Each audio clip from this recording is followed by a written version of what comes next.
இப்போ சேம்பு சிப்ஸ் பண்ணி காட்ட போறேன். ஓகே. கடையில கிடைக்கும். அந்த 2 தரம் சேம்பு கிடைக்கும். இந்த பால் சேம்பு சொல்லுவா, அதுக்கு இங்க என்ன சொல்லுவா எனக்கு தெரியாது. சாம்பாருக்கெல்லாம் போடுற சேம்பல்ல. ஓகே. அந்த மாதிரி சேம்பை வாங்கிட்டு நல்லா அப்படி தோலை சீவிட்டு இது மாதிரி நல்ல கனமில்லாதைக்கு நறுக்கி வச்சுங்கோ. ஓகே. ஒன்றிலே கத்தியால் நறுக்கிறவா கத்தியால் நறுக்கிங்கோ. அந்த ஃபீலர் இருக்குமே அதாவது நறுக்கிறவால நறுக்கிங்கோ. அது உங்கள் சௌகரியம் போல பார்த்துங்க. எண்ணெய் அடுப்பில் வைக்கணும். എന്നിട്ട് அதில் இதை இப்போ எண்ணெயில் போடுறேன். எண்ணெய் காஞ்சி விட்டு அது நீங்கள் எந்த எண்ணெய் வேணால் வச்சுங்கோ. அதில் இப்படி போடுங்கோ. இப்போ நீங்கள் ஹையில் தானே வச்சுருக்கேன்? ஹையில் வச்சுருக்கேன். கொஞ்சம் நிமிஷம் கழிஞ்சு சின்னதாக்கி வச்சுக்கோங்க.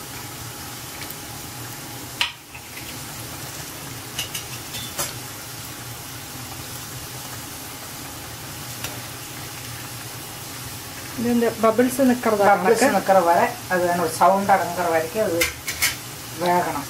ஓகே. இப்போ வெந்திருக்கும், ஆனால் முருகி இருக்காது. சிப்ஸாட்டமாக ஆகணும். கொஞ்சம் நேரம் ஆகணும். அது ஆகிட்டு இறக்கிறத காட்டும். சரி. அதுதான் கிடக்காது பபிள்ஸ். ஆமாம், நின்னதும் பார்த்தாலே உங்களுக்கு தெரியும் ஒன்றா வறந்துருக்குன்னு தெரியும். இடைக்கு ஒன்று இலக்கி கொடுக்கணும். இறக்கி எல்லா இடத்துலையும் எண்ணெய். சரி. இந்த மாதிரி ஆயாச்சு. அதோட சவுண்ட் அடங்கியாச்சு பாருங்க. இப்போ அதை எடுத்து வச்சுவோங்க. இப்படி எல்லாத்தையும் வறுத்து வச்சுவோங்க.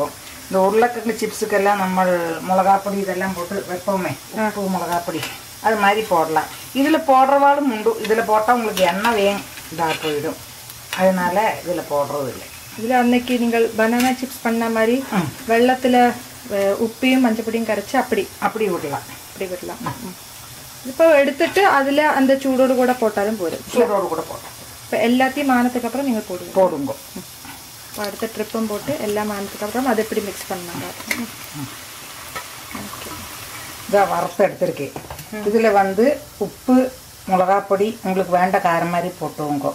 கொஞ்சம் பெருங்காயம் போட்டு கலந்து வச்சுவோங்க. ஓகே. அதை கொஞ்சமாக போட்டு பார்த்துங்களா? அது நம்ம வந்துட்டு குடிச்சு கொடுத்தா போதும்.